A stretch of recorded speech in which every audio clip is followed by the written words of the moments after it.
देखो, जहाँ तक आप लोगों को पता है और जहाँ तक मुझे याद है, सियासत में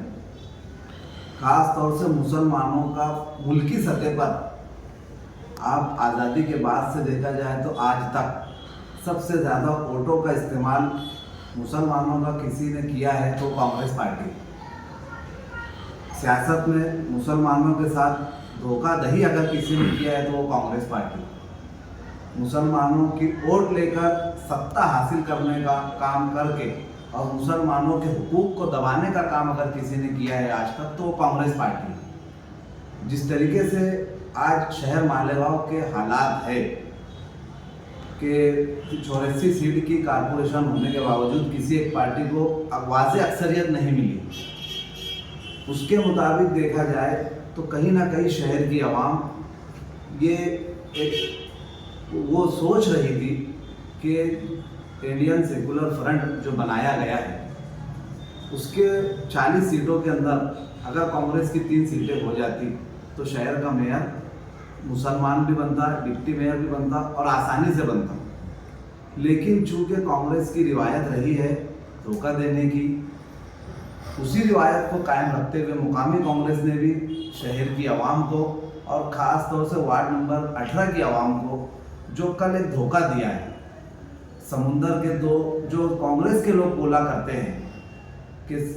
कांग्रेस और बीजेपी समुंदर के दो किनारे हैं, ये कभी मिल नहीं सकते। कल शहर की आवाम ने और ख़ास तौर से मालेगांव शहर में वार्ड नंबर 18 की आवाम ने इन समुंदर के दो किनारों को अपने मुफाद के लिए मिलते हुए देखा है और शहर की आवाम ने अपने आप को कल ये महसूस किया है कि कहीं ना कहीं हमारे वोटों का ये इस्तेमाल अपने ज़ाती मुफाद के लिए हुआ है और हमारे वोटों का गलत इस्तेमाल हुआ है। इस मौके पर हम देखना चाहेंगे, social democratic party of India इस वक्त इंतज़ार कर रही है वार्ड नंबर 18 की आवाम के रिएक्शन का कि ऐसे लोग जिन्होंने एजाज बेग को कांग्रेस के नाम पर वोट दिया है और जो मुफ्ती इस्माइल का बयान आया है कि एजाज बेग ने अपने वार्ड में कहा है कि मैं जीत कर आने बाद मुफ्ती इस्माइल के साथ रहूँगा, ऐसे लोगों ने अगर एजाज बेग को कांग्रेस के नाम पर वोट दिया है तो क्या ये लोग एजाज बेग से कांग्रेस के बारे में सवाल करेंगे या एजाज बेग ने जो कल गठबंधन मिलकर बीजेपी के साथ बनाया है जिसे भारत विकास आघाड़ी का नाम दिया गया है, क्या ये अपने ऊपर के लीडरों से पूछ कर दिया गया है? क्या इस फैसले के अंदर मालेगांव और धुलिया हल्के की रुकन पार्लियामेंट शोभाताई बच्चाओं का अमल दखल है कि शहर मालेगांव के अंदर जो बीजेपी के साथ कांग्रेस का गठबंधन हुआ है इसके अंदर महाराष्ट्र की कांग्रेस का इन्वॉल्वमेंट है या नहीं है? ये जल्द से जल्द हम इंतज़ार कर रहे हैं कि कांग्रेस के किसी जिम्मेदार आदमी ने इस बारे में अपना पैगाम और इस बारे में शहर की आवाम को अपना मैसेज वाज़ेह करना चाहिए। और रही बात शहर के हालात की, जिस तरीके से आज हालात बन रहे हैं, कुल मिलाकर एक बात देखने में आ रही है कि कहीं ना कहीं ये शहर की आवाम के साथ एक धोखा है। हर एक पार्टी चाहे वो मुस्लिमीन नाम वाली हो या इस्लाम नाम वाली हो, ये अपने ज़ाती मुफाद के लिए शहर की आवाम का और शहर की आवाम की वोटों का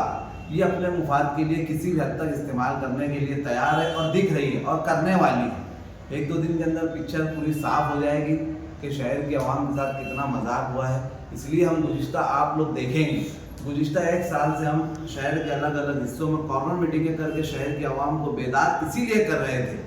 कि ये शहर के जितने लीडरान हैं ये फ़िरका परस्तों से मिले हुए हैं, इनके झंडे और डंडे सिर्फ अलग हैं, लेकिन कहीं ना कहीं ये सियासी तौर से सियासी फ़िरका परस्त जो शिवसेना बीजेपी से ये लोग मिले हुए हैं और ये उनके जहनी गुलाम हैं। ये उनको छोड़कर मालेगांव शहर में कभी भी इक़्तिदार हासिल नहीं कर सकते। ये अपने इक़्तिदार हासिल करने के लिए ये शहर की भोली भाली आवाम का इस्तेमाल करते हैं और वोट लेने के बाद ये फिर फ़िरका परस्तों की गोद में हर बार की तरह जाकर बैठ जाते हैं और आने वाली 7 फरवरी को भी शहर के साथ इसी तरीके का एक धोखा होगा। यही तमाम बातें लेकर social democratic party of India की आज ये एक अहम और प्रेस कॉन्फ्रेंस रखी गई थी